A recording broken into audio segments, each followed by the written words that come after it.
안녕하세요. 홍영표TV의 홍영표입니다. 진실만을 말씀드리는 홍영표의 진실 토크 104번째 시간입니다. 오늘은 정권의 잘못을 숨기려다가 진짜 성난 민심에 뒤집힌다. 정권의 잘못을 숨기려다가는 진짜 성난 민심에 뒤집힌다. 그런 제목으로 방송을 하겠습니다. 여러분 구독과 좋아요 눌러주시면 큰 힘이 되겠습니다. 열심히 하겠습니다. 집권당이 군소 정당들과 1+4라는 해괴한 담합기구를 만들어서 선거법에 의해 공수처법을 강행 처리한 이후에 문재인 대통령은 오늘 말했습니다. 한 해가 저무는 끝자락까지 국회가 부끄러운 모습만 보여줬다. 남 탓을 했습니다. 볼썽사납다. 자신은 제3자인 양 남의 말 하듯 했습니다. 유체 이탈 화법이라고 박근혜 대통령을 그토록 비난했던 화법을 자신이 하고 있는 것입니다. 두 선거법과 공수처법에 대해서는 아무 말도 없었습니다. 공수처 설치는 대통령의 대표 공약에 있습니다. 그때는 권력의 충견 노릇만 하는 검찰을 견제해야 한다고 하는 취지였는데 이번에 통과시킨 법을 보니 검찰이 권력에 덤벼들지 못하게 하자. 그런 성격으로 180도 바뀐 것 같습니다. 자기 부정이나 다름없습니다. 이 반전을 대통령은 도대체 무슨 수로 국민들에게 설명을 하겠습니까? 선거법은 국민에게 설명 자체가 불가능한 영역입니다.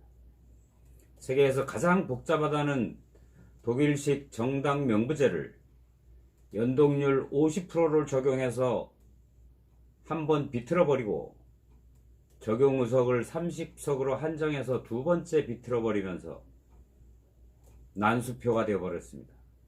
선거법의 찬성 의원 156명도 대부분의 법 내용을 모릅니다. 그래놓고 심상정은 말했습니다. 국민들은 알 필요가 없다.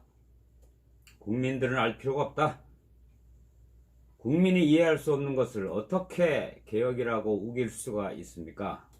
공수처법과 선거법은 국민의 먹고 사는 문제가 아닙니다.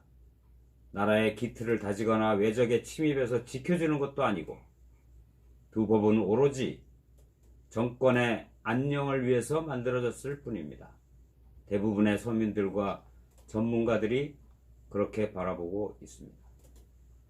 새해를 맞은 문재인 정권에게 가장 시급하고 다급한 문제는 윤석열 검찰로부터 청와대를 지키는 일일 것으로 생각이 됩니다. 조국부터 시작해서 유재수, 백원우, 송철호에 이르기까지 정권 핵심을 향해서 들어오고 있는 검찰의 칼날에 정권의 온 신경이 곤두서 있다고 봐야 할 것입니다. 이명박, 박근혜 두 정권을 두들겨 잡은 검찰이 자신들에게 충성하는 줄 알고 착각했는데 알고 보니 정권마다 달려들어드는 사나운 개였습니다. 여당 의원은 서결이 형 너무 섭섭하다 하면서 배신감을 토로하기도 했죠. 박범계 의원인가요? 박근혜 정권에서 물먹은 검사를 고속 승진시켜 검찰총장까지 시켜줬더니 당신이 이럴 수가 있느냐? 그런 의미겠죠. 전형적인 뒷골목 양아치 세계의 의리관입니다. 문재인 정권은 추미애 법무부 장관 후보자를 임명했습니다. 검찰 인사를 통해 윤석열 직계 라인을 다 흩어버리겠다는 뜻이겠죠. 추미애 장관이 인사청문회를 통과하기도 전에 벌써 검찰 인사 자료부터 뒤적거린다는 소문이 여기저기 나돕니다. 윤 총장의 지휘 아래 일사불란하게 움직이던 수사 라인이 일시에 뒤바뀌게 되면 청와대 수사도 휘청할 수밖에 없을 것입니다.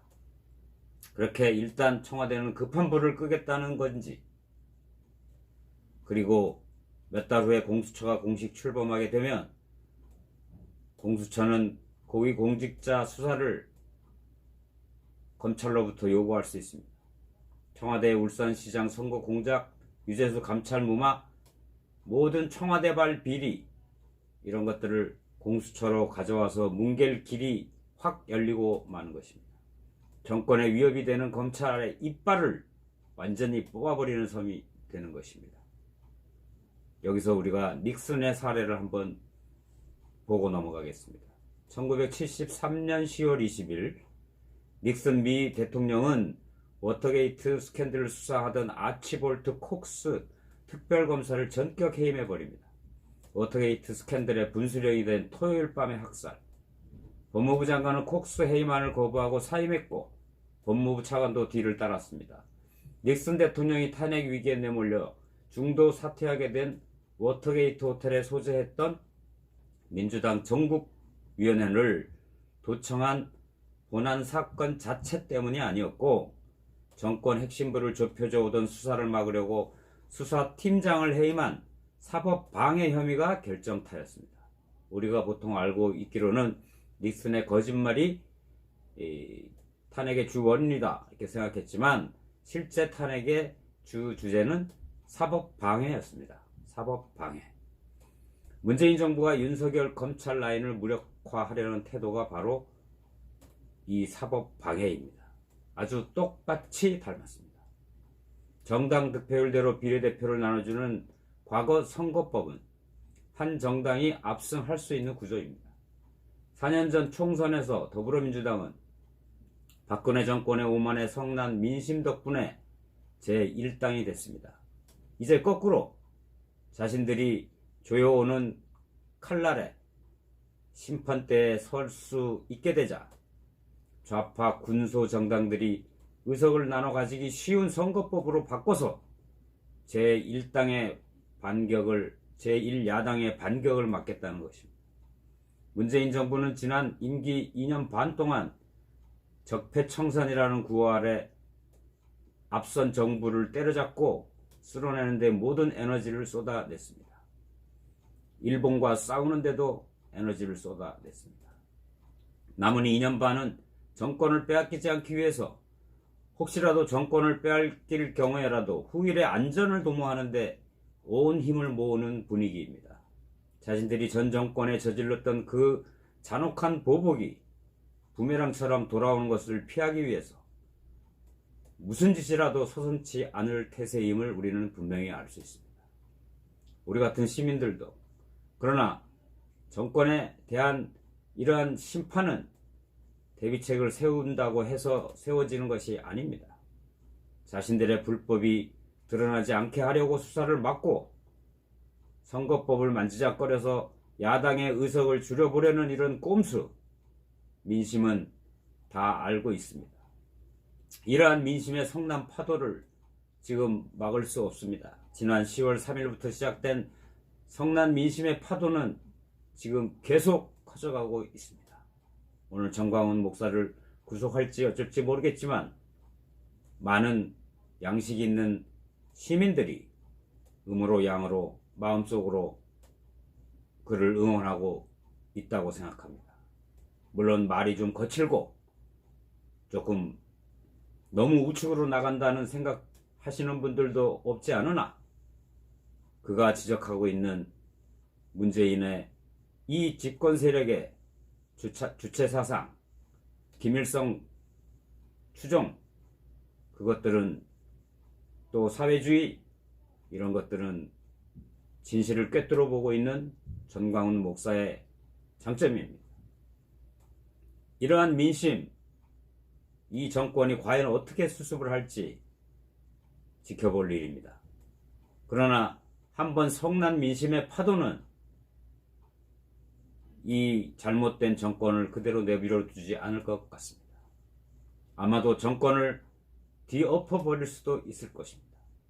문재인 정권은 과거 너무 적폐청산에 매몰되어서 지난 정권, 지지난 정권까지 합쳐서 2명의 대통령과 대법원장과 판검사 등 무려 고위공직자 110명을 감방에 보내버린 무소불위의 권력을 휘둘렀습니다. 그 충견으로 아주 잘 사용해 먹었던 검찰이 이제 자기네 편을 향하여 칼을 들이대자 마치 이제는 필요 없다라고 토사구팽시키는 양상입니다.